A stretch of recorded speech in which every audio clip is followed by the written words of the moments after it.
Bore da pawb. Bore da, croeso i bore Dydd Iau Llanw. A croeso arbennig bore yma i'r plant sy'n ymuno efo ni. Lyflu gael chi efo ni. A mewn munud, dyn ni'n mynd i trosglwyddo i chi cael dangos i ni chydig bach o be ydych chi wedi bod yn neud wythnos yma. Mae'n edrych fel lot o ffyn, so edrych ymlaen i weld be ydych chi wedi bod yn dysgu amdano fo wythnos yma. Ond, tra bod pawb dal i ffindio i ffordd i fewn a ffindio sut, na i jyst mynd dros y coeddiadau yn sydyn. So cofiwch maen nhw gyd ar y sgrin i chi a byddwn nhw'n mynd ymlaen eto ar ôl yr oedfa, so pethau bwysig ar y sgrin ac ar y WhatsApp. A gobeithio erbyn hyn mae pawb ar y WhatsApp. Dwi ar Dydd Iau, so gobeithio mae pawb ar y WhatsApp i gael y negeseuon am yr hyn sy'n digwydd yn ystod y diwrnod hefyd. O ran tân, unwaith eto fel ydych chi'n gwybod, dyma di'r, mae yna escape yn fyna, mae yna drysiau ochr arall yn neuadd hefyd. Ac os oes na tân, newn ni wneud yn ffordd allan troi'r fire exit a mynd tuag at y maes parcio, os oes na. So gobeithio ddim. Ond, dyna fo.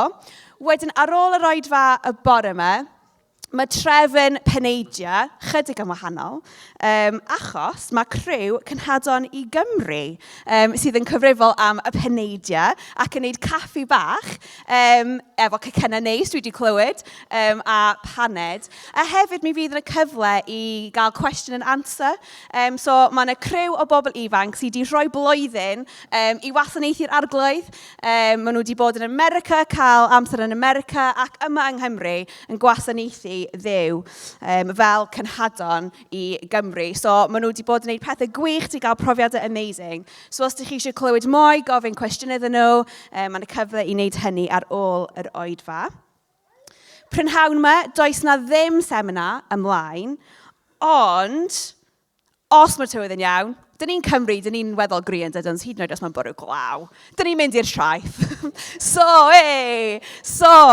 Mae yna trip i'r traeth i Llangrannog heddiw yma. So hyd yn oed os mae'n glawio, mae yna coffi, mae yna ice cream, be well. So mae hynna yn digwydd prynhawn yma. So mae yna buses hefyd sy'n mynd lawr.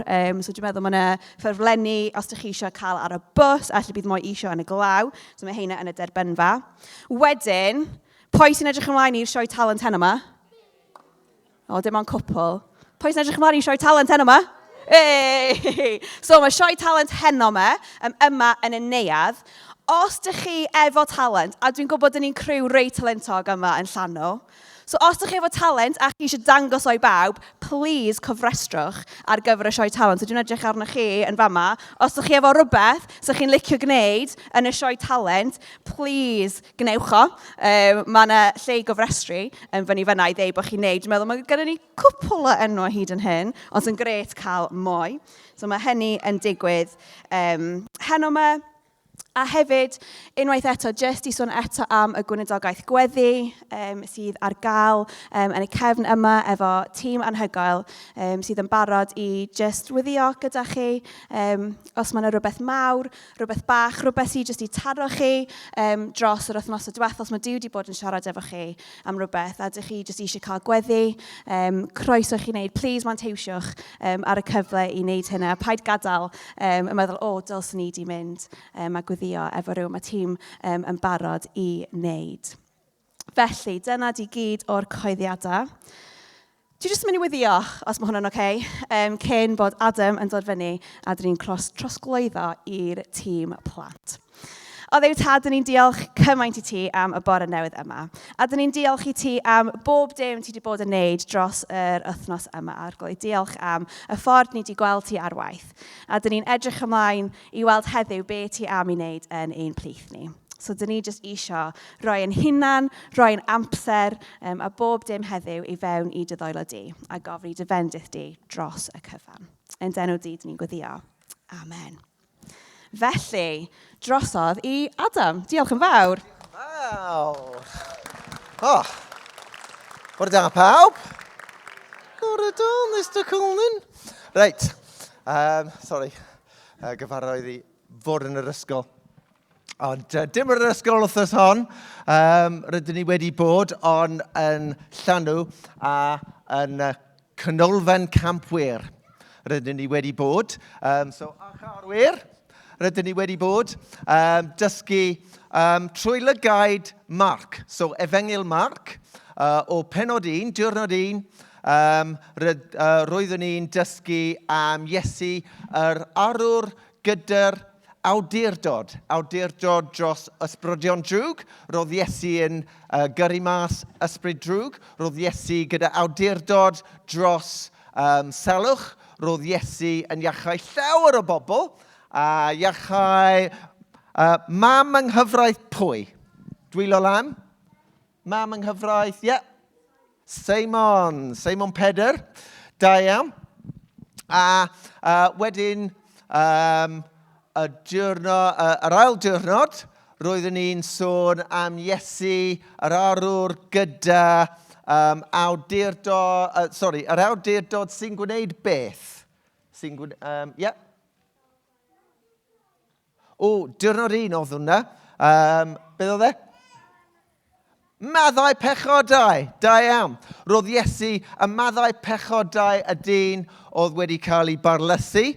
A hefyd, roedd Iesu, roedd awdurdod i faddau pechodau, a roedd Iesu yn neud e ar y groes, marw yn ein lle.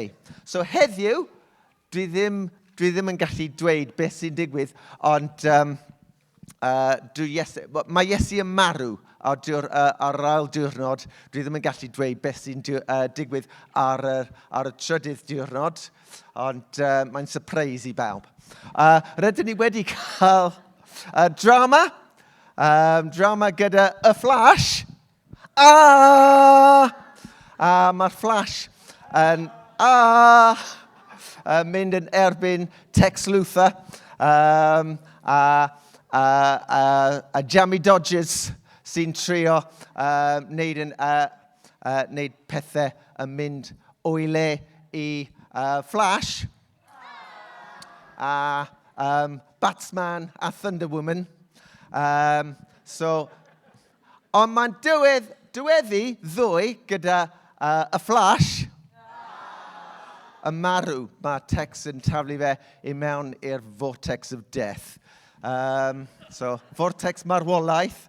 Dwi ddim yn gallu dweud beth sy'n digwydd heddiw.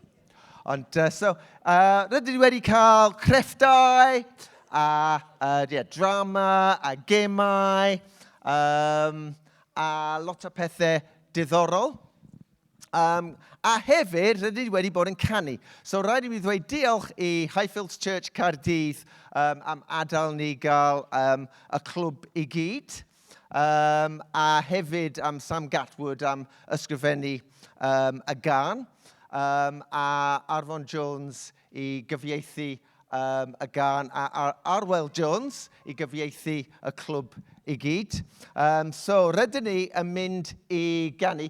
Oes rhywun o'r plant sy'n gwybod kit gan yn ddigon i ddod i'r neuadd? So just y kit gan. Dwi'n mynd i drwy rownd i weld geiriau i'r penillion. Nag oes, just fi te.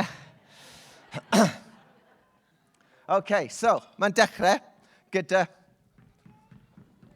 redeg, neidio,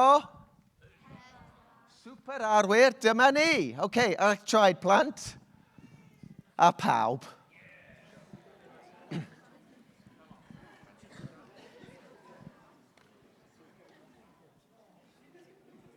Mae'n barod?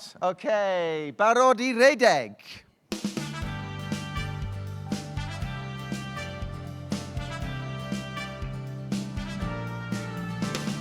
Redeg. Neidio. Hedfan. Super arwyr, dyma ni. Redeg. Neidio. Hedfan. Super arwyr, dyma ni. Efiwr ryfaf, super arwr, mae'n hedfan yn uwch na ddim. Iesu ddaeth i lawr o'r nefoedd, efiwr brenin ganddo mae grym. Iesu Crist, efiwr unig ar o'r gwir. Iesu ddaeth i gwared ni rhaid drwy. Drwy ei bywyd, gwnaeth I ddyn clof, nid i'w dawnsio can I glod. Os gwnaeth hynny, mae e'n gallu, golchi'n pechod ninnau I ffwrdd. Iesu Grist, ef yw'r unig arwr gwir. Iesu ddau, un gwared ni rhaid drwy. Mae bydyn ddau, nid I gael e, wasanaethu o marw'n ein lle. Ar y groes fe, wedodd drosom, rwy e hyn am I ni drwy cer. Iesu Grist, ef yw'r unig arwr gwir. Iesu ddau, un gwared ni rhaid drwy. Trydydd dydd fe, atgyfododd, daeth gen ffrwydro allan o'r bedd. Mae e'n byw ein, hawr o'r ydyw, beth sy'n achub Iesu Grist. Iesu Grist, ef yw'r unig arwr gwir. Iesu ddau, un gwared ni rhaid drwy. Iesu Grist, ef yw'r unig arwr gwir. Iesu ddau, un gwared ni rhaid drwy. Reidau, neidio, hedfan, super arwydd yma ni. Reidau, neidio, hedfan, super arwydd yma ni. Reidau, neidio, hedfan, super arwydd yma ni. Reidau, neidio, hedfan, super arwydd yma ni. Da iawn, gwych! I'r plant. Diolch yn fawr.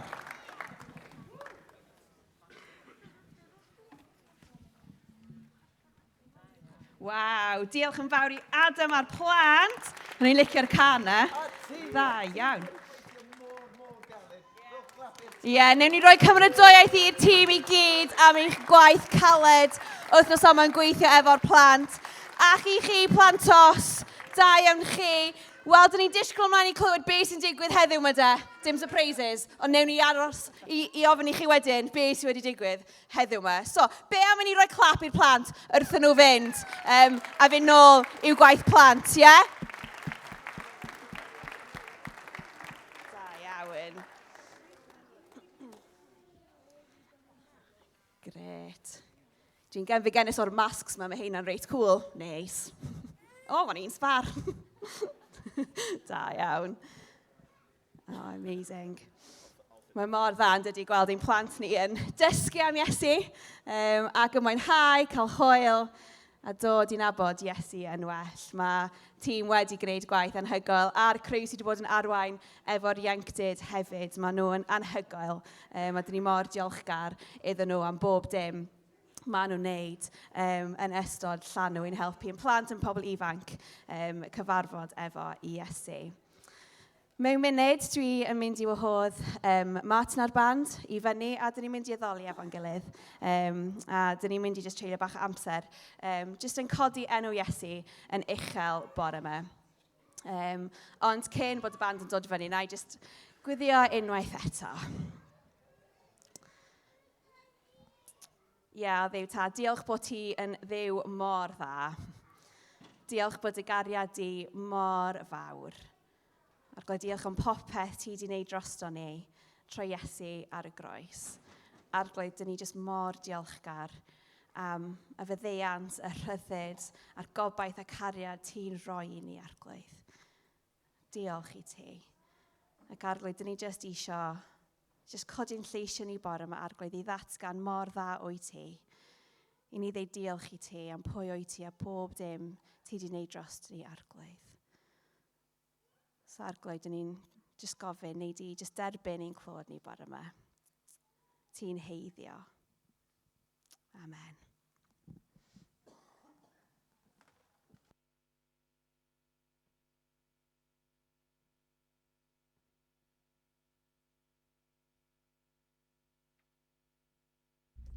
Diolch Hannah a plant sydd wedi mynd erbyn hyn, but diolch iddyn nhw. Bore da i chi gyd. Gosh, mae wythnos wedi bod yna. Erbyn hyn, mae Duw jyst mor dda. Nawr yn tŷ ni, da ni'n licio'r gwrando ar Brandon Lake hyn y bryd. Gobeithio mae'na Brandon Lake fans allan fan efo rhywle.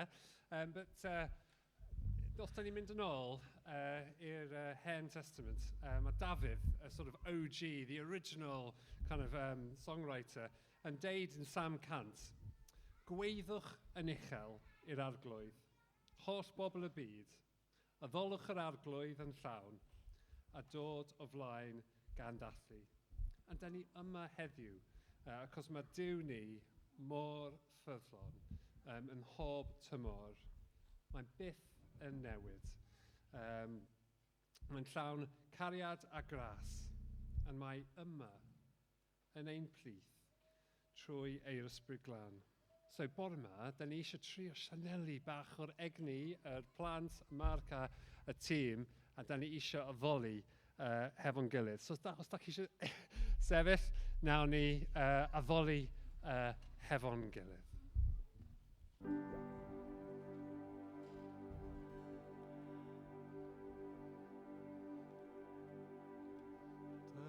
Chafer enw Iesu ci gan seintiau Israel. Gwahodd ei rifli oedd nef, coronwch, coronwch, coronwch, coronwch, efo'n bell.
weledi.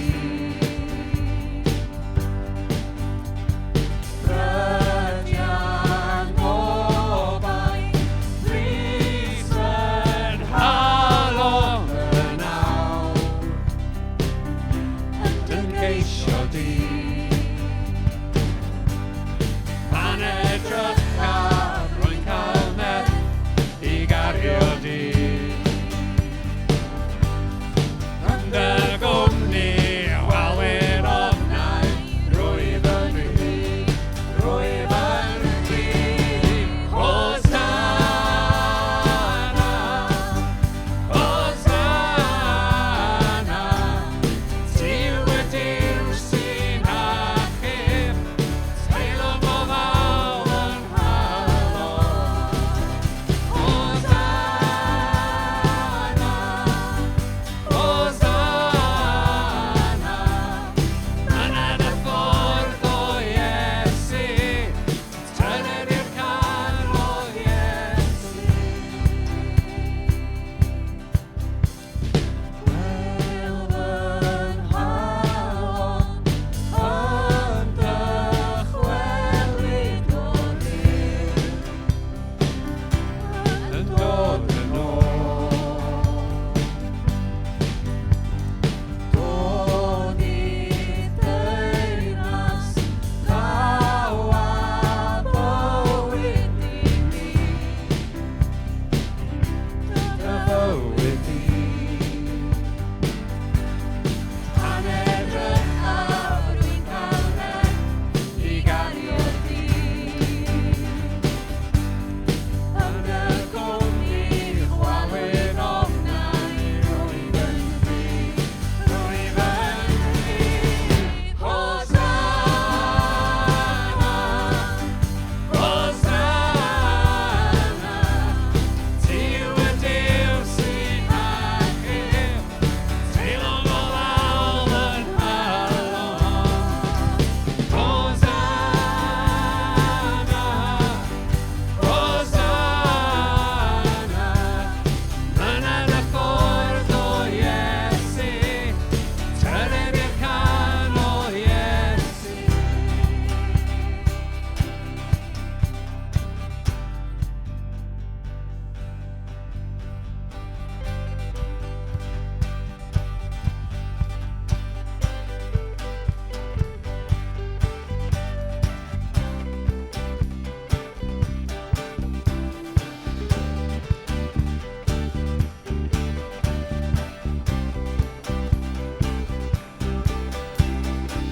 O'i torodd pŵer, ethol a twysnwch, a chariad mwy sy'n ethol a chryfach, brenin gogoniant, brenin oedd I. Oes pedwar leian, a pharan sanctaidd, ysgrifennu yn gadael, heb wynt mewn syndod, brenin gogoniant, brenin oedd I.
Teilwng yw'r brenin ar ochfygodd y byd.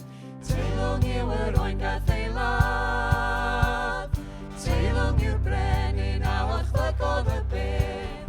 Teilwng yw yr oengath ei ladd. Teilwng yw'r brenin ar ochfygodd y byd. Yn hygor ars yw hwn. Cariad i feth yw hwn.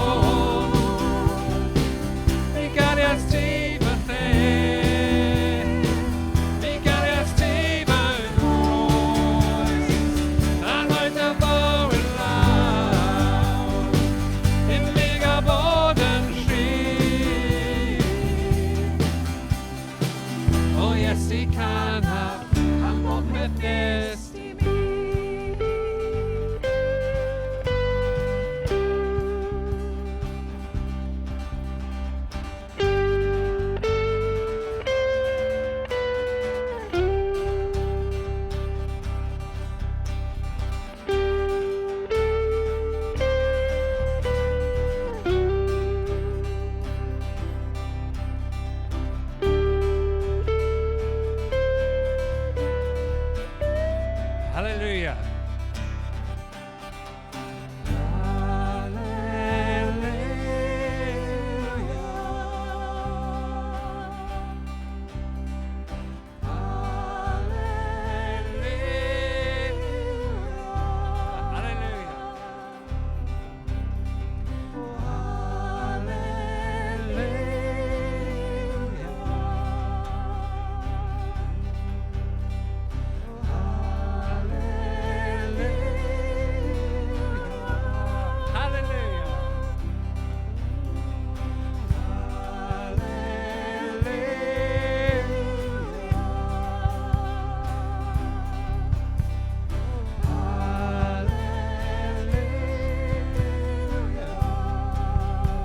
Dyw holl a lluog.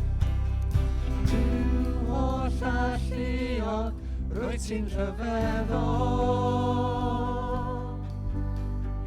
Brenin ar y sef, rwy ti'n anhygol. Ein hachub o'r hael, rwy ti'n aberthol. Ein briawdwr mawr, rwy ti'n heiddiannol. Felly molwn ni o bryd o boes, a diolch na fe nes ti ar y groes. Felly blygwch law, a molwn ni ac anw'n fawr, i'n arglwydd ni a llawen nawr. Felly blygwch law, felly blygwch law, a molwn ni ac anw'n fawr, i'n arglwydd ni a llawen nawr. A mae ti sy'n teinasu. Cynghorwr mawr, ti'n llawn toethineb. Dyw cadarn cryf, yn fabi mewn preseb. Tad tragwyddoldeb, na cariad i diwedd. Ti'n cario breichiau trwm, tywysog tyngefedd. Felly molwn ni o dydd o boes, a diolch na fe nes ti ar y groes. Felly blygwch law, a molwn ni ac anw'n fawr, i'n arglwydd ni a llawen nawr. A mae ti sy'n teinasu. Felly blygwch law, felly blygwch law, a molwn ni ac anw'n fawr, i'n arglwydd ni a llawen nawr. A mae ti sy'n teinasu. Hallelujah. Hallelujah.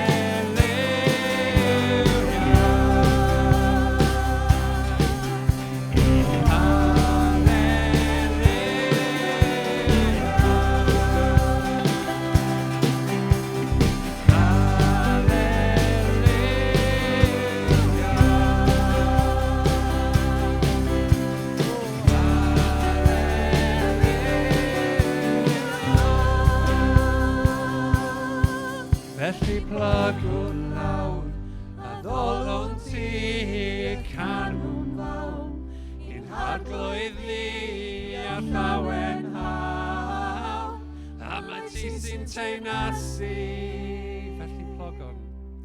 Felly plygwn lawr, a ddolwn di canwn fawr, i'n harglwydd ni a llawen haw, a mae ti sy'n teinasu.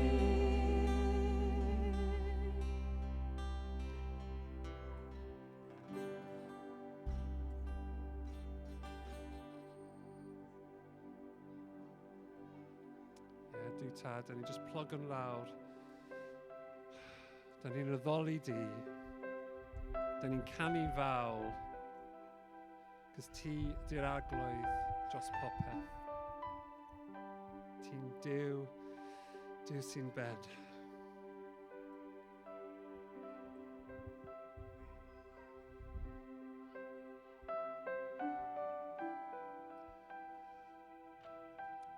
Da ni just cymryd eiliad wan. Just yn meddwl, gosh, Duw, ti yn fawr. Ti'n dros popeth. Da ni addoli ti. Iesu, ti ydy'r gynta. Ti ydy'r ola. A ti yn byw.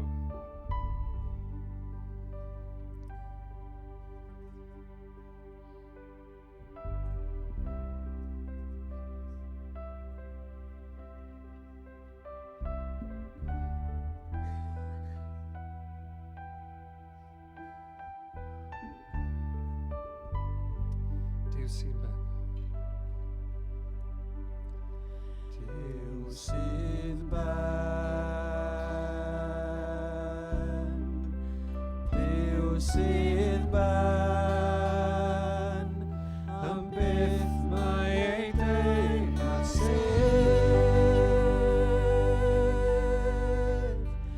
Duw sy'n ben.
Sydd ben, am byth mae ei deyrnas.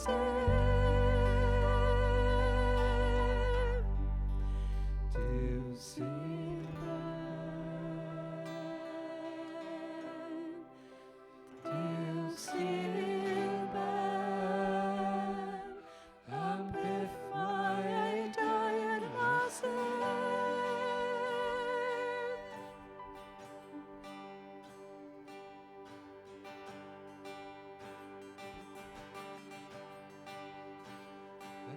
Plygwn lawr, a ddolwn di'r canwn fawr, i'n harglwydd ni a chawen hawn, a mae ti sy'n teinasu. Felly plygwn lawr, Felly plygwn lawr, a ddolwn dil canwn fawr, un harglwydd ni a llawen hawn, a mae ti sy'n teyrnasu.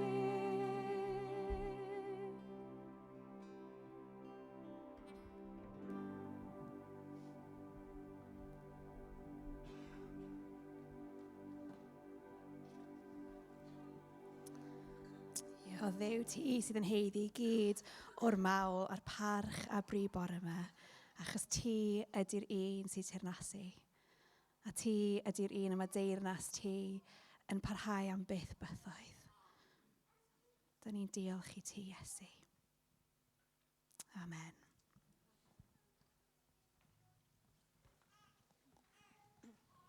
Diolch i Martin a'r band am harwain ni. I gychwyn. Mewn munud bydd Rhys yn dod fyny i rhannu'r gair efo ni. Ond cyn bod yn wneud hynny, dyn ni'n mynd i cael ein darlleniad ar gyfer bore yma. Mae yna 2 darlleniad. Mae yna un sydd yn dod ar diwedd, un datguddiad. A wedyn dyn ni'n mynd at actau 4 wedyn. So datguddiad 1, adnodau 17 i 18. Pan welais dyma fi'n llewygu wrth ei draed. Yna, gyffyrddodd fi a'i law a dweud wrtho i, paid bod ag ofn. Fi ydy'r cyntaf a'r olaf, yr un byw. Ro'n i wedi marw, ond edrych, dwi'n fyw am byth bythoedd. Gen i mae allweddu marwolaeth a byd y meirw. A wedyn ymlaen i actau 4. Pedr ac Ioan o flaen y Sanhedrin. Tradd Pedr ac Ioan wrthi'n siarad ar bobl, dyma'r offeiriaid yn dod draw atyn nhw, gyda phennaeth gwarchodlu'r deml a rhai o'r Saduceaid. Doedden nhw ddim yn hapus o gwbl fod Pedr ac Ioan yn dysgu'r bobl am Iesu ac yn dweud y byddai pobl sydd wedi marw yn dod yn ôl yn fyw. Felly dyma nhw'n arrestio'r 2 a'i cadw yn y ddalfa dros nos am ei bod hi wedi mynd yn hwyr yn y dydd. Ond roedd llawer o'r bobl a glywodd beth roedden nhw'n ei ddweud wedi dod i gredu. Erbyn hyn, roedd tua 5,000 o ddynion yn credu yn Iesu, heb sôn am y gwragedd a'r plant. Y diwrnod wedyn, dyma'r cyngor, sef yr arweinwyr, a'r heneiriaid a'r arbenigwyr y gyfraith yn cyfarfod yn Jerusalem. Roedd Annas, yr orchoffeiriaid yna, hefyd Caiaffas, Ioan, Alexander ac aelodau eraill o deulu'r archoffeiriad. Dyma nhw'n galw Pedr ac Ioan i ymddangos o'i blaenau a'i dechrau i holi. Pa pŵer ysbrydol neu pa enw wnaethoch chi ei ddefnyddio i wneud hyn?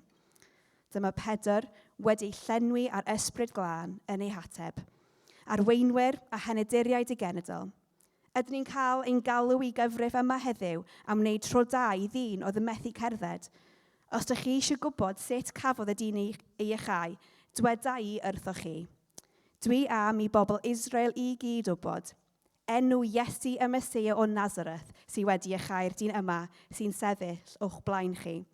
Yr Iesu wnaethoch chi ei groeshoelio, ond daeth Duw ag yn ôl yn fyw.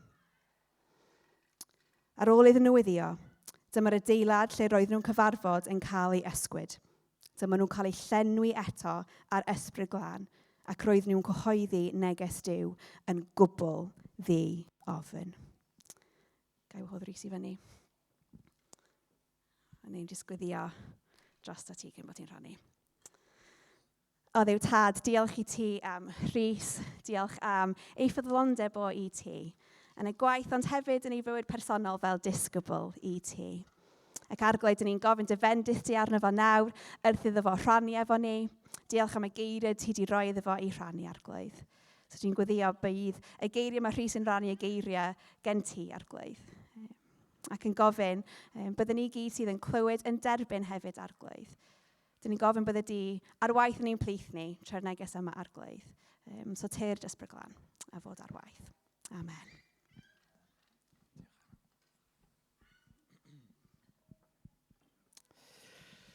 Wel, diolch fawr iawn. Hannah, Fi'n wrth y modd efo llanw. Chyfo chi fel diwrnod ola llanw. Let the sound guy preach. Tyfo, pa gwyl arall sydd yn neud hynny? Tyfo, dim ond i ddeud, never seen Andy Ollerton on a sound desk. Ond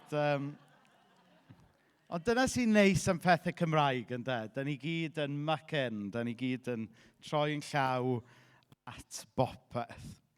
Ond o ddifri, mae o yn fraint arbennig cael siarad efo chi bore yma. I chi sydd ddim yn adnabod fi, dwi yn un o weinidogion Caersalem yn Caernarfon, a wedyn Hannah sydd wedi bod yn hostio'r boread i'r gweinidog arall. A mae gennym ni tîm hyfryd o bobl yna'n Caersalem, a shameless plug, da ni yn rhedeg internship program blwyddyn nesaf. Iawn? So os da chi eisiau dod i weithio efo ni am flwyddyn, cyn i ni wedyn eich danfon chi i fod yn fendith a gweithio yn rhywle arall, yna dewch i siarad gyda fi neu Hannah ar y diwedd, neu mae yna flyers pink ar y ffordd allan. A plis cymerwch flyer neu ddau, achos fi wedi printio 300 ohonyn nhw, a fi wedi anhofio popeth am rhannu nhw allan tan bore yma. A mae pawb mynd adre heddiw, mae'n swndio fel ni. So anyway, so flyer am internship, so yeah. Ond o ddifri, mae yn hyfryd cael siarad yma bore yma. Ac a mae'r testyn yn ddiddorol yn dydy'r adnod yma sydd wedi bod gyda ni trwy'r wythnos o'r datguddiad. Iesu y cyntaf, yr olaf a'r un byw. A da ni wedi landio bore yma gyda yr un byw. Ac dathlu'r atgyfodiad, dyna di tagline llanw di bod o'r dechrau. A ydy Fred Francis yma bore yma? Na, dwi ddim yma bore yma. Mae Fred wastad yn cwyno am llanw, bod yna false advertising. Bod ni'n dweud bod ni'n dathlu atgyfodiad, bod ni ddim yn siarad digon am yr atgyfodiad. Ond bore yma, dyma lle ni'n landio. Iesu, yr un byw. Da ni'n addoli Duw sydd yn fyw. A mae hwnna yn newyddion da. So dyna lle ni'n mynd i landio bore yma. Ond da ni'n gorfod refersio nôl chydig bach gyntaf, jyst i werthfawrogi rhywfaint o'r sefyllfa oedd Ioan yn datguddiad dano, a falle rhai o'r heriau, da ni fel Cristnogion yng Nghymru heddiw yn ei wynebu. So da ni'n mynd i wneud bach o astudiaeth bore yma o beth yw yn gyntaf i fyw dan ofn, a wedyn sut mae'r newyddion da am Iesu yn symud ni o'r lle yna o ofn i fod yn lle fwy gobeithiol. So mae lot o bobl yn meddwl bod ni fel Cymru, yn arbennig Cymru Cymraeg falle, yn bobl sy'n rhy negyddol weithiau. Yn bobl sy'n gweld y cwpan yn hanner gwag yn llawer rhy aml. Bydd mam a dad yn cofio oedd yna ddyn yn byw ar yn stad ni pan oedden ni'n tyfu fyny. Ac oeddech chi'n gofyn iddo fo, Albanwr oedd o, oeddech chi'n gofyn iddo fo sut oedd o, a fysa fo'n ateb, average. Ti'n cofio, Dad? Ac, ddim gwael, ddim da, average. Albanwr oedd e, hwnna yw attempt gorau fi ar acen. Average. A ti'n fawr be, da ni'n byw trwy ryw amser lle mae lot o bobl ar y gorau yn teimlo'n average. A mae lot o bobl yn teimlo dan straen. Lot o bobl yn byw mewn ofn. Lot o bobl yn wynebu pethau heriol. A da ni fel Cristnogion Cymraeg ddim yn ymwneud i hynna. Da ni yn wynebu lot o heriau. Da ni'n wynebu lot o ofn hefyd. Ac o'n i jyst yn meddwl trwy rhai o'r pethau falle sydd yn neud i ni deimlo fel bod ni'n byw mewn ofn. Wel, i ddechrau, mae sefyllfa llawer o eglwysu a capeli Cymraeg yn heriol ac yn anodd, yn dydy. Weithiau fydda i yn mynd i cynadleddau ac enciliau gweinidogion. Ac A ar y cyfan, maen nhw'n oreit, ond un o'r pethau, maen nhw'n average, ond un o'r pethau fyddai ddim yn licio yw, mae fe bach fel don't mention the war, chyba. A beth yw yw fel inevitably mae rhywun mynd i torri'r ia a gofyn faint sy'n y cwrdd bore di Sul da chi nawr te. A mae fe jyst yn gwestiwn da chi ddim eisiau i drafod a siarad amdano. Achos y gwir amdani yw mae'n heriol, tybod. I'n cofio y gweinidog, hen weinidog o Aberystwyth, Jeff Thomas yn dweud, I only count how many is there on the Sunday when it's full. A dwi'r un peth yn Caersalem, tybod. Os newch chi weld lluniau o Caersalem ar Facebook, it's a good Sunday, okay? Dwi ddim fel na trwy'r amser. A chybod, falle bod chi fel na, falle bod eich eglwys chi, da chi'n colli calon weithiau, bod bethau ddim yn mynd fel i chi'n gobeithio. Falle fod chi'n byw allan yn y wlad am eich eglwys lleol chi, eich capel lleol chi, falle yn wynebu dyddiau anodd, a mae sôn wedi dod am gau y capel, falle. Falle bod chi'n byw mewn ardal o Gymru lle mae'r capel i gyd eisoes wedi cau, a ydych chi'n byw mewn rhyw fath o anialwch ysbrydol. Nawr, ar y cyfan, dwi'n hoffi cau eglwysi. Fi'n gweld fy hun fel rhywun sydd wedi fy nanfon o dde Cymru gau eglwysi Gogledd Cymru. Fel rhyw fath o Terminator capeli Cymraeg. Ond, pan fi'n clywed bod yna capeli yn y de yn cau, fi'n mynd yn emosiynol wedyn. Chybod? Achos bod ni yn mwynhau byw yn y Gogledd ac yn teimlo galwad i fod yn y Gogledd, teuluo'r de i ni, a fod yn hollol onest gyda chi. Chybod, yn arbennig Menaf yn Ngwraig. You can take Menamachredd out of South Wales, but you can't take South Wales out of Menamachredd. I ni yn deulu o de Cymru. Ac mae yna stori gret am nedw ni. Chydig wythnosau nôl, mae rhai ohonoch chi wedi clywed y stori yma, mae Trey'n gwybod beth dwi'n mynd i ddweud. Ac oedd yn ddiwrnod blwyddyn newydd Tsieineeg yn doedd. Ac ni'n cosmopolitan iawn yn Caernarfon, so oedd Ysgol Hendra yn dathlu blwyddyn newydd Tsieineeg, so nhw'n cael noodles i ginio yn ysgol. A wedyn Nedw'n dod adre gofyn pam, a wedyn oedd Mena'n esbonio fe. Wel, ti'n bod, mae'n bwysig bod ni'n dathlu pobl o cefndiroedd gwahanol, a ti'n bod, mae yna ferch yn dyddosbarth di sy'n dod o dras Tsieineeg yn wreiddiol. O ie, na ni, oedd Nedw'n deall hwnna. A wedyn chydig funudau wedyn, mae'n gofyn i Mena, pryd mae diwrnod de Cymru te?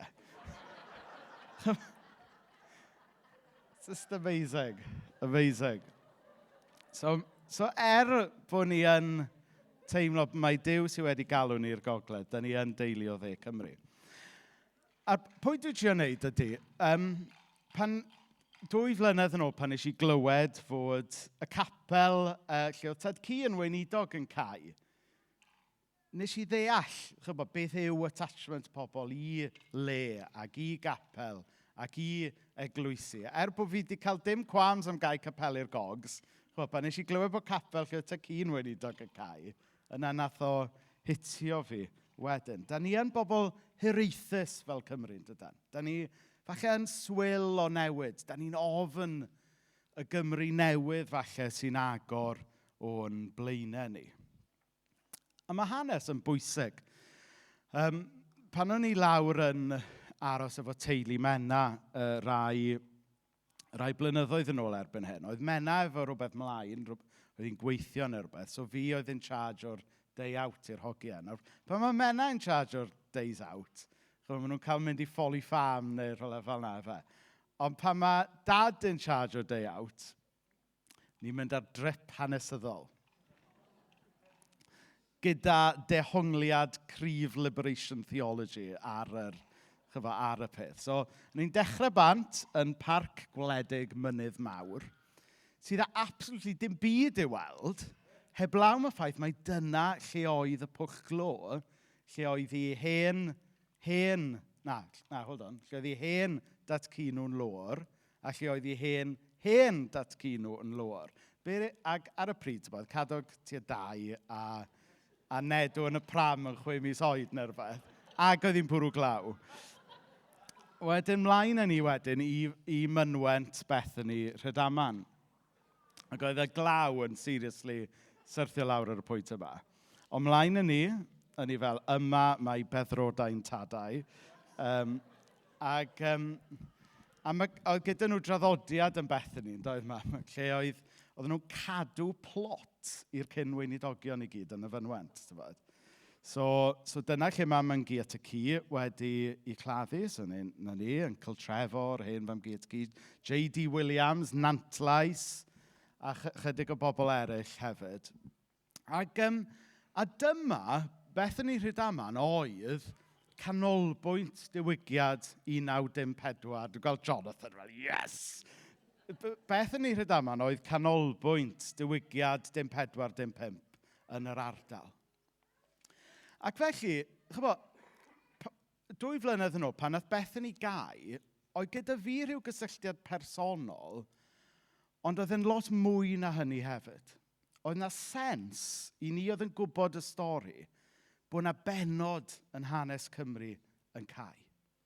A mi oedd yna deimlad o golled yn hynna. Mi oedd yna deimlad o ofn yn hynna. Be sydd o'n blaen ni nawr fel Cristnogion Cymraeg yn arbennig yng Nghymru. So dyna yw yn stori i. Ond mae'n siŵr bod pob un ohonoch chi hefyd gyda rhyw fath o stori personol sy'n dal yn yr ofn yma. Da ni falle ni deimlo fel Cristnogion Cymraeg. Fod yna stori sydd wedi'n creu ni, neu stori oedd ni'n rhan ohono yn dod i ben. A da ni mewn ffydd gobeithio yn credu fod yna benod newydd i'w sgwennu, ond yn yr in-between space yna, mae'n le ofnus yn dydi? Mae'n le da ni falle yn ofn bod fel Cristnogion.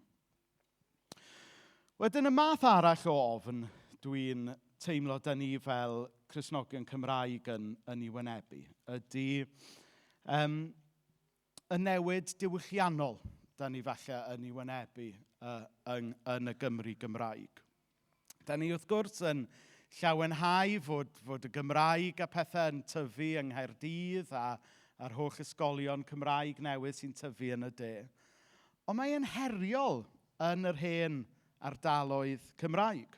Mae nifer y siaradwyr Cymraeg yn rhai o'r cymunedau yn y gorllewin a'r gogledd yn lleihau pob cyfrifiad. Ddim jyst bod y capel wedi cau, ond yn aml mae'r ysgol wedi cau a lot o beth eraill. A mae hwnna wedyn yn effeithio y diwylliant a'r gymuned, ond mae hefyd yn effeithio y dystiolaeth Gristnogol.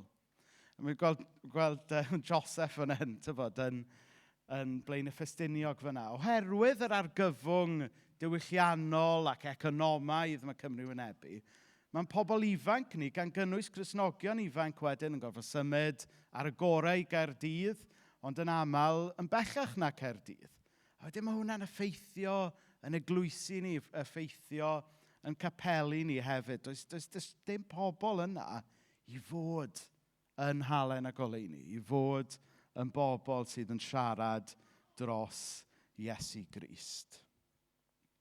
So falle bod hwnna'n rhywbeth da chi'n ofni. Falle bod hwnna'n reality sy'n effeithio'r cymuned da chi'n rhan ohono fe.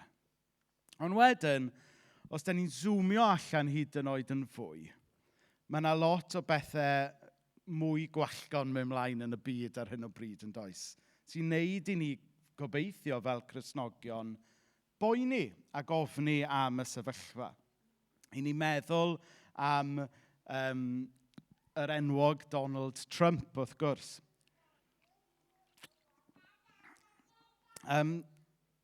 Dwi wedi bod yn trio osgoi y newyddion wythnos yma, ond mae Arfon Jones wedi dod fyny atai, ti di gweld y newyddion wythnos yma? Do'n i ddim, actually, Arfon. Ti di sbwylio wythnos fi, Arfon.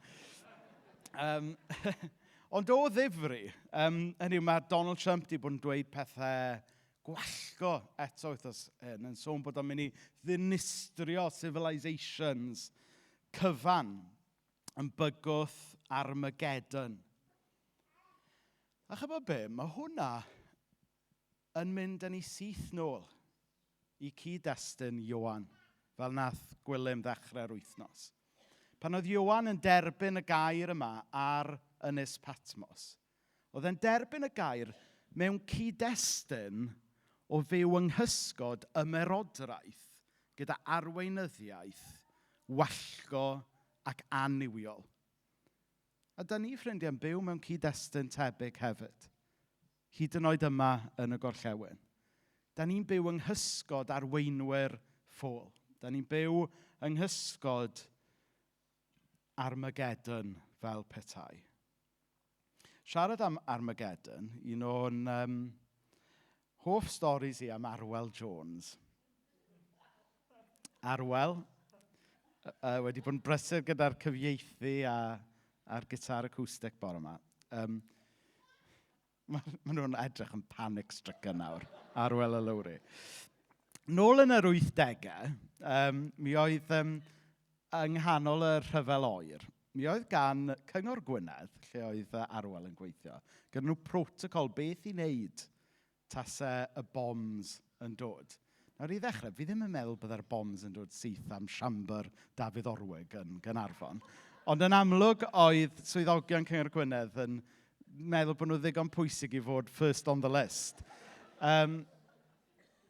Ond mae yna stori ddoniol, does Arwel, lle oedd yna rhyw sgwrs dros goffi yn cantin Cyngor Gwynedd. Be fysach chi'n neud tas ar larwm yn off? A rhyw ferch ifanc yn dweud, mynd i chwilio am Arwel Jones. Much to Lowry's embarrassment. Ond wrth gwrs, mae'r stori ddoniol, ond eto yn dystiolaeth dda yn dydy. Chybod, da ni isio bod, fel Cristnogion, da ni isio bod y bobl, mae pobl yn troi atyn nhw mewn dyddiau o ofn. Da ni isio bod yn eglwys sy'n croesawu pobl pan mae gweddill y byd fel bod yn colli i ben. Da ni isio cael yn adnabod fel y pobl y gall pobl drystio ni, gall pobl droi atyn nhw am newyddion da, gall pobl droi atyn nhw am ofal bugeiliol mewn dyddiau o ofn. Mewn chydig wythnosau nawr, mae'n etholiad yng Nghymru yn does. A dwi'n gwybod bod hwnna yn destun ofn i lawer o bobl. Mae yna, na i ddim i henwi hi o'r ffrant, achos dwi just about digon doeth i beidio. Ond mae yna un blaid wleidyddol yn does sydd yn boblogaidd iawn ar hyn o bryd ac o bosib yn gallu ennill yr etholiad. Wedi croesi'r linell yn fy marn i o safbwynt Cristnogol o ran safbwyntiau sydd yn dderbyniol. A mae hwnna yn peri ofn i lawer o Gristnogion.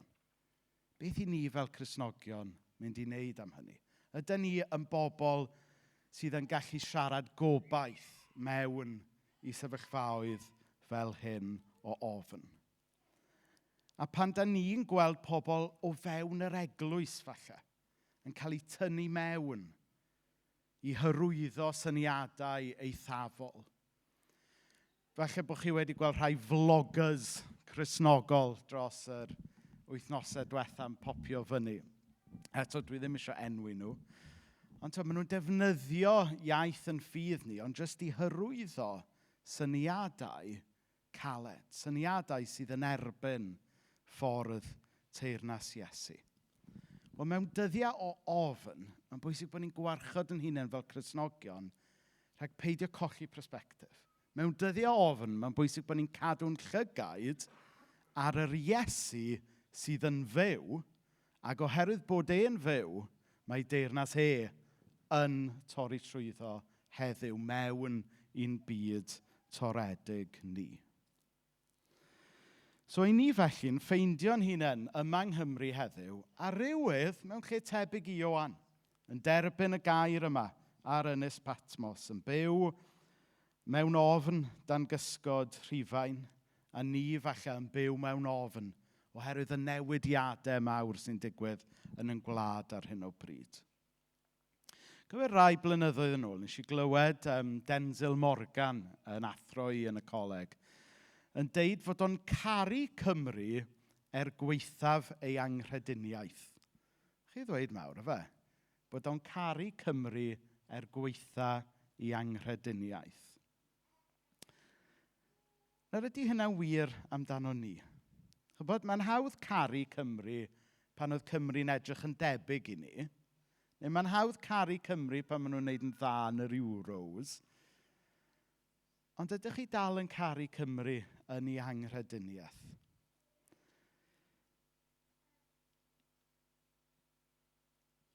Mae'r Efengil Gristnogol yn galw arno ni garu pobl sy'n wahanol i ni. Yn galw ni garu Cymru sy'n falle'n edrych yn wahanol i ni. Ac edrych yn wahanol i'r gwerthoedd dyn ni fel Cristnogion yn credu ynddyn nhw. Os ydyn ni'n caru Iesu, mae rhaid ni garu'r bobl hefyd dyn ni'n cael yn galw i rannu Iesu efo nhw. Hyd yn oed y Gymru yma sy'n wahanol iawn i'r Gymru oedd rhai arfer i hadnabod.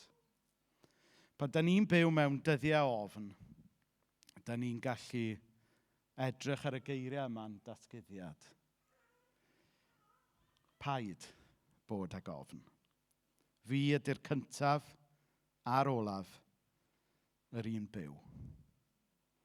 Pan mae'r capel ola yn y pentre yn cau, pan mae'r Gymraeg falle'n colli tir yn y gymuned â chi'n byw, pan mae Donald Trump a rhyw bobl felly i weld fel bod nhw'n ennill dadleuon ac yn cael y sylw i gyd, paid bod ag ofn. Achos mae Iesu yn uwch na'r holl ofnau yma. Fi ydy'r cyntaf a'r olaf, yr un byw. Mae hwn yn air amserol i ni yn ein dyddiau ni o ofn. Paid bod ag ofn. Nawr, un o'r pethau ni jyst eisiau tynnu sylw ato fe. Pan gaethon ni fel siaradwyr y briff yma rai misoedd yn ôl gan y pwyllgor, oedden nhw'n teimlo fod yr adnod yma, dwi'n cytuno, by the way, fod e'n tynnu sylw at berson yr arglwydd Iesu Grist. So, dwi eisiau jyst aros am rai munudau ar hwnna. Fi ydy'r un byw. Hynny yw, nid rhyw syniad oedd gan Iesu ydy'r cysur fan hyn. Nid rhyw eideoleg neu rhywbeth mae Iesu'n ei gynnig, ond Iesu ei hun. Person Iesu Grist yw'r newyddion da. Mae gyda ni hen emyn Cymraeg. Mae Iesu'n fwy na'i roddion. Mor dda ydy roddion Iesu a holl fendithion Iesu, mae Iesu Grist ei hun, person Iesu Grist, hyd yn oed yn well na'r holl roddion yna. A dyna sy'n neud y datganiad yma i beidio bod ofn mor real.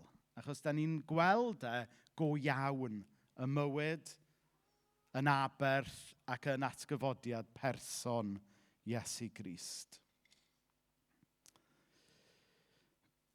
Rai o flynyddoedd, tua 20 mlynedd yn ôl nawr, pan oedd canolfan y Morlan yn agor yn Aberystwyth. Mi oedd yna rhyw drafodaeth panel. Ac ar ddiwedd y sesiwn, oedd John Roberts oedd yn cadeirio'r peth. Ac oedden nhw'n gofyn i pawb ar y panel, chybod, oes yna un peth chi eisiau dweud i orffen. Oedd un person ar y panel, mawr sioc i fi, nath e ddweud, mae yna un peth dwi'n cofio. Dwi'n cofio yng ngweinidog i Slawer Dydd, Gareth Davies, a tad ci oedd Gareth Davies.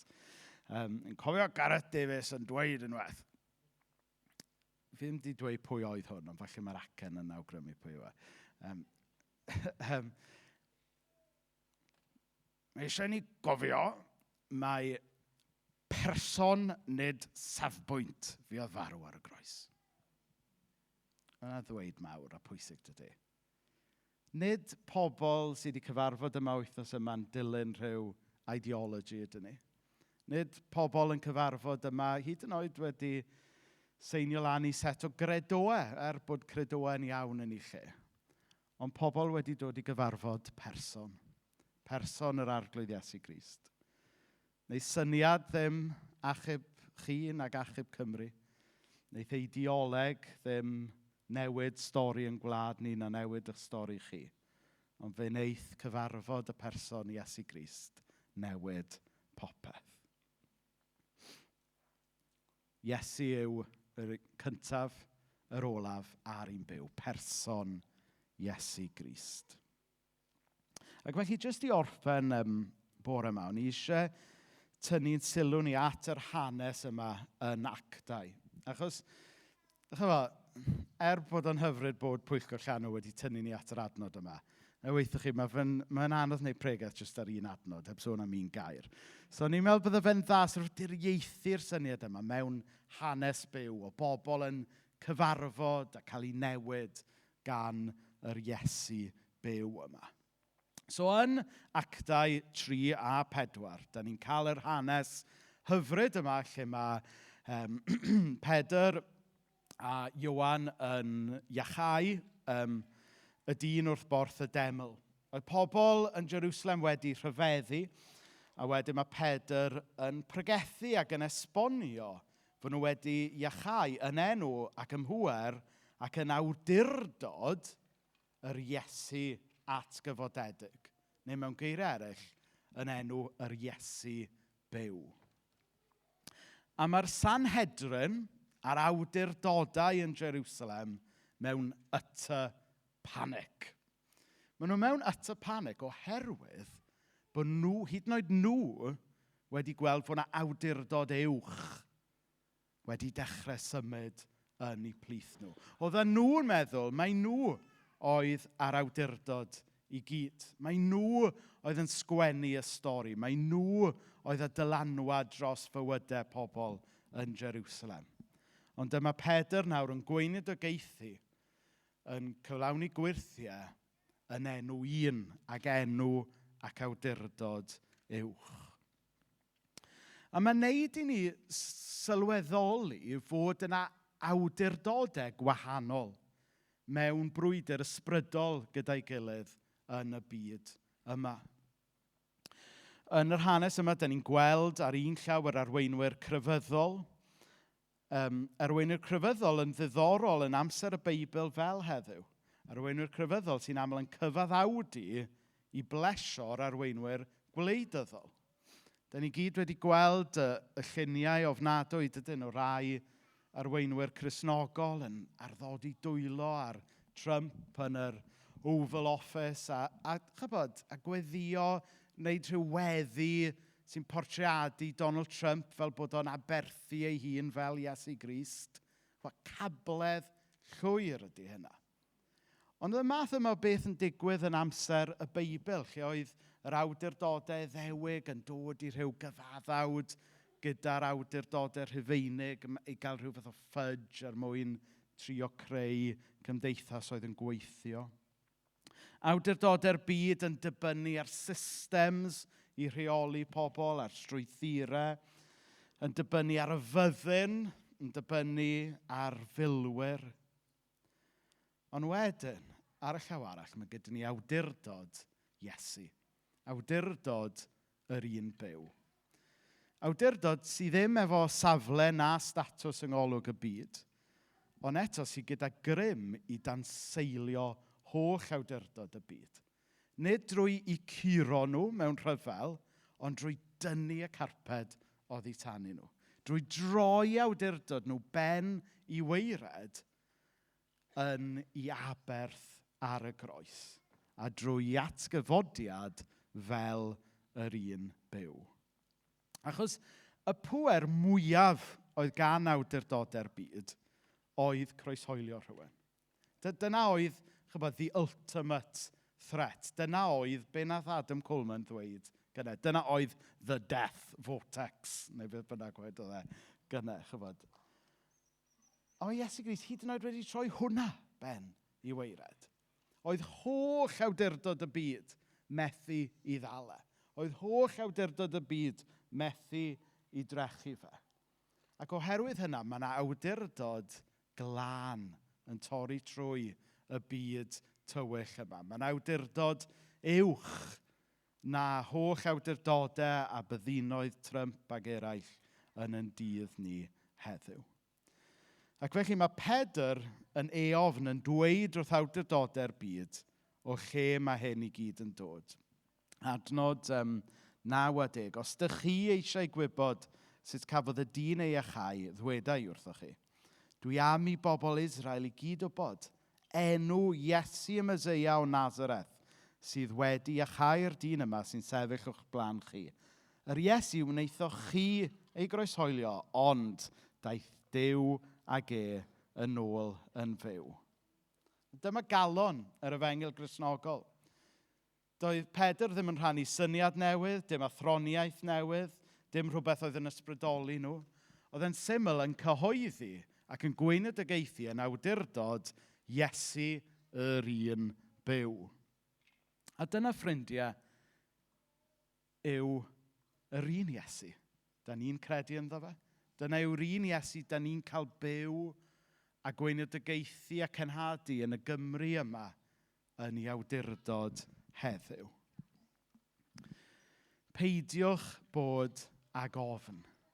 Pam? Mae Iesu'n fyw.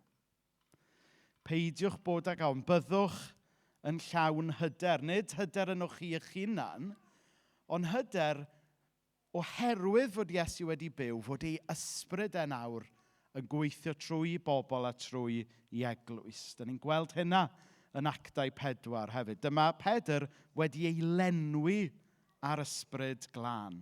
Adnod 31. Dyma nhw'n cael eu llenwi eto ar ysbryd glân, ac roedden nhw'n cyhoeddi neges Duw yn gwbl ddiofn. Oherwydd fod Iesu yn fyw, mae ysbryd nawr yn ar waith yn ei bobl ac yn ei eglwys. Fe allwn ni fod yn ddefwr hyd yn oed mewn dyddiau o ofn. So just i orffen.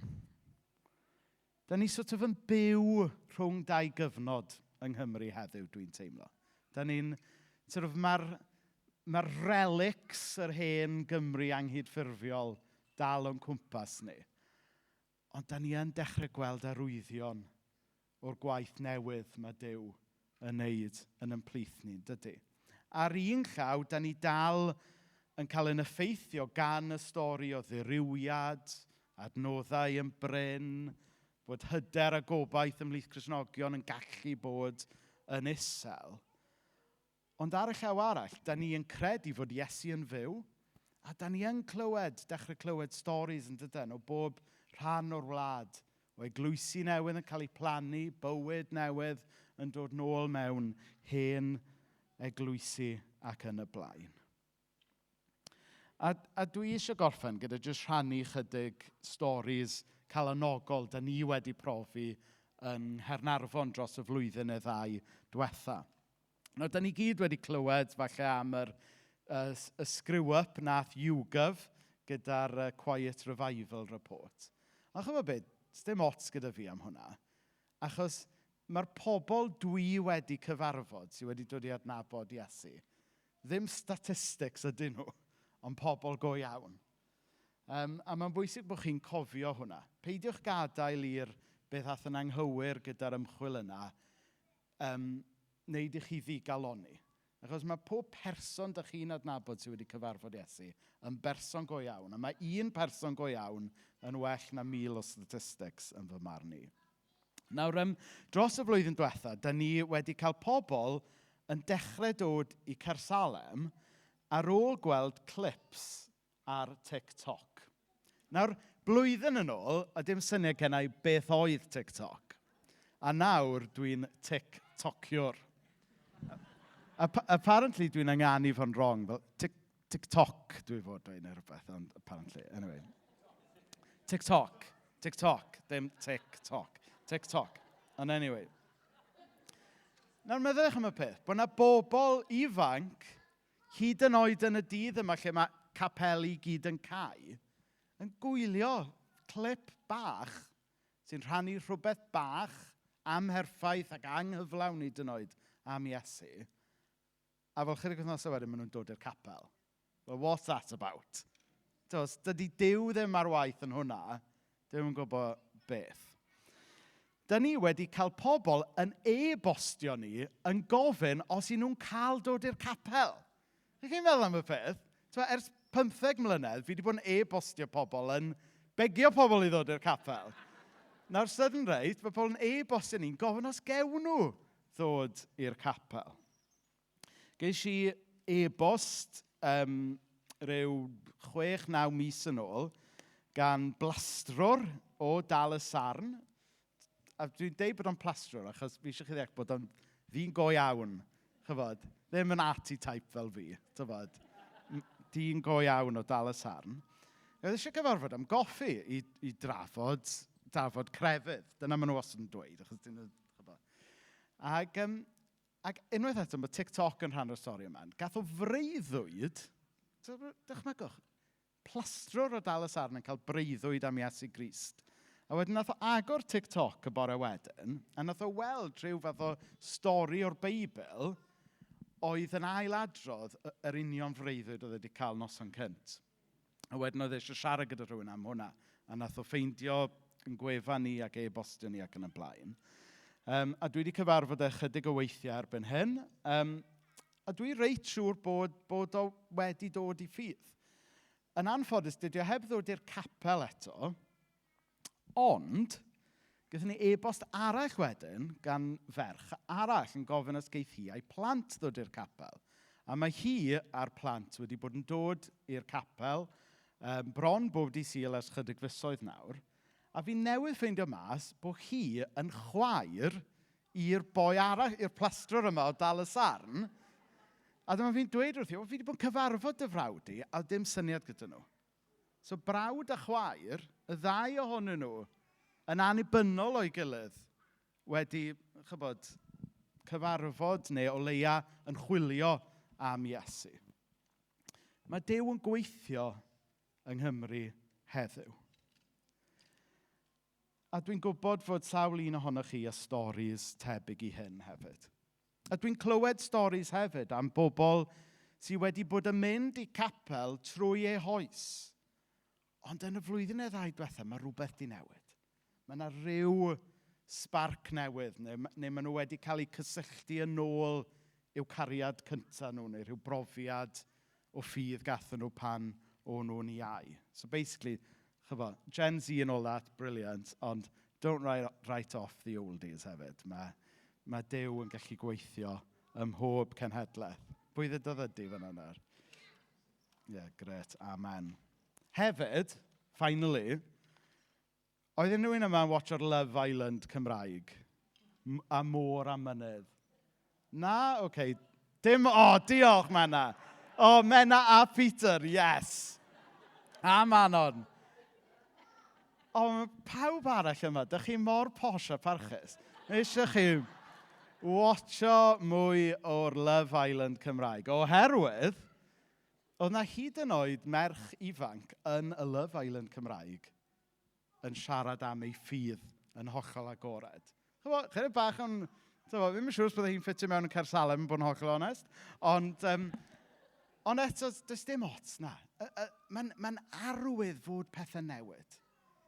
A clod i Dduw am hynna. Nawr, ydyn ni'n profi diwygiad? Wel, beth mae diwygiad yn golygu? Na'r rhan o'r broblem, da. Da ni fel Cymru, pan da ni'n meddwl am ddiwygiad, da ni syth nôl yn oes Victorian, dydan. Ac y mesur, popeth mae Duw yn gwneud heddiw, yn ôl beth oedd Duw yn wneud yn oes Victoria. Ond ni ddim yn byw yn oes Victoria. Da ni'n byw yn dydd ni. Felly mae eisiau ni edrych sut mae Duw yn gweithio heddiw. A llawenhau yn beth mae Duw yn gwneud heddiw. A peidio wastad bod yn fel, yw fel oes Victoria eto ac yn y blaen, tybod. A fel fan o Oasis, fi'n deall... Yes, I've got the Oasis reference in. Fel fan o Oasis, fi'n deall the power of nostalgia. A fel Cristnogion Cymraeg, da ni'n gallu meddwi ar the power of nostalgia, yn dydyn? Lli meddwl, pethau'n dda, slawer dydd, ni eisiau pethau nôl, ni eisiau'n capelu ni'n llawn ac yn y blaen yna. Mae eisiau ni lawenhau be mae Duw yn gwneud yn y plith ni heddiw. Galwch e'n ddiwygiad tawel os chi moyn, peidiwch galw fe'n ddim byd. Ond gewn ni lawenhau, pan mae un neu dau neu dri, eglwys newydd yn cael ei plannu, hen eglwys yn gweld bywyd newydd. Gadewch ni lawenhau fod Duw ar waith yng Nghymru heddiw. Oherwydd fod Iesu yn fyw, mae Duw dal i symud yn plith ni. Ydan, da ni yn byw mewn dyddiau ofn am sawl rheswm fel fi wedi sôn. Ond does dim rhaid i ni fel Cristnogion Cymraeg gadael i'r ofn yna reoli yn stori ni. Cadwyn ein llygaid ar yr Iesu sydd yn fyw. Fe ydy'r cyntaf, yr olaf, yr un byw. Ac oherwydd mae Iesu yw'r un byw, os dim rhaid i ddirywiad ac ofn nodweddu na cael y gair ola drosto ni. Mae gyda ni air gwell ar gyfer y gair olaf, sef atgyfodiad. Da ni yma heddiw, wythnos yma, i ddathlu'r atgyfodiad. Mae Iesu'n fyw, a gan fod Iesu'n fyw, mae eglwys yng Nghymru heddiw yn fyw. Clod i Iesu Grist. Amen. So mae'r band am ddod fyny nawr, a gawn ni ddathlu hynny gyda'n gilydd.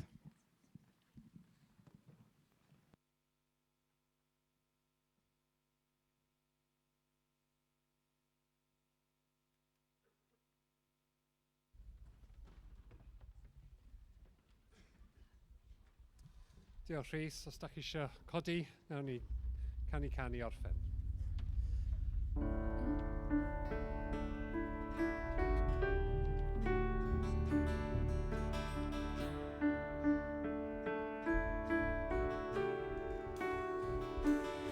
Yn y tywyllwch heb oleuni, A heb obaith oeddem ni, nes y redais ti o'r nefoedd, a tregaredd yn dywydd, cyflawni cyfraith a proffwydi, at yr wydd daeth y gair, dod o'r orsedd y gogoniant, lawr i gryd oedd yn y llwch.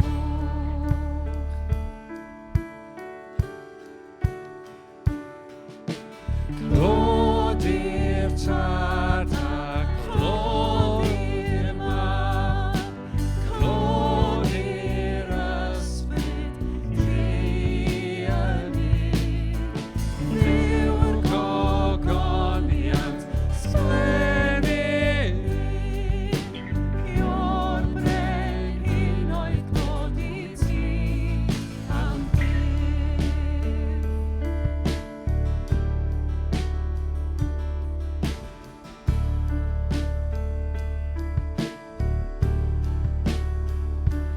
Dangos teyrnas sydd yn dyfod a chymod i rai sy'n goll, ac i adeg creadigaeth fe wynebaeth ti y groes, ac yr awd y broddedigaeth gweled ti'r ochr draw, a deall dyma'n gwaredigaeth Iesu'n aros droson ni.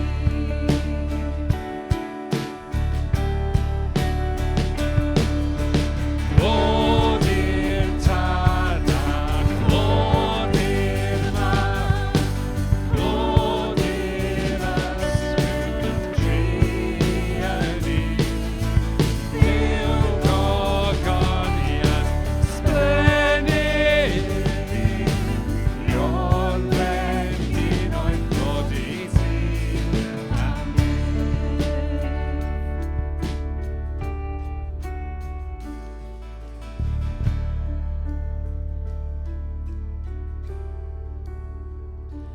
Ar y bore pan y codaist, roedd y nef yn dal ei wynt, nes i'r carreg gan ei threiglo, Concwyd angau gan yr oen, gan y fod i'r meir o'r beddau, a'r angylion yn onsyn, a phobennau a faith ato, wedi hafael yn y tân. Gofer amwyn Iesu Grist, gyda fflam yr ysbryd glân, a gwyddionnau her y ddengil, bil yn ildion ag yn wan. Trwy ei waed a'i greu ei enw, yn ei ryddid drwy'r ffrid, achos cariad Iesu Grist, na wnaeth yn godi. Lod i'r tad ac lod i'r mab, lod i'r ysbryd, tri yn un. Dyw gogoniant sblennydd i, o'r bren unwaith bod i ti.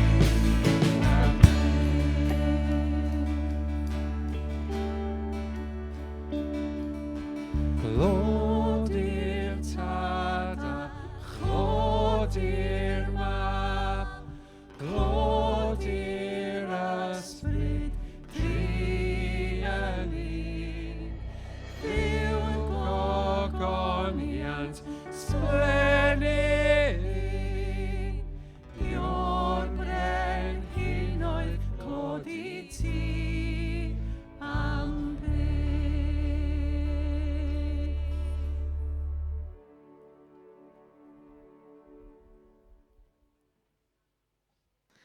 Ie, Dduw, dyn ni'n rhoi i gyd o'r clod a mawl i ti.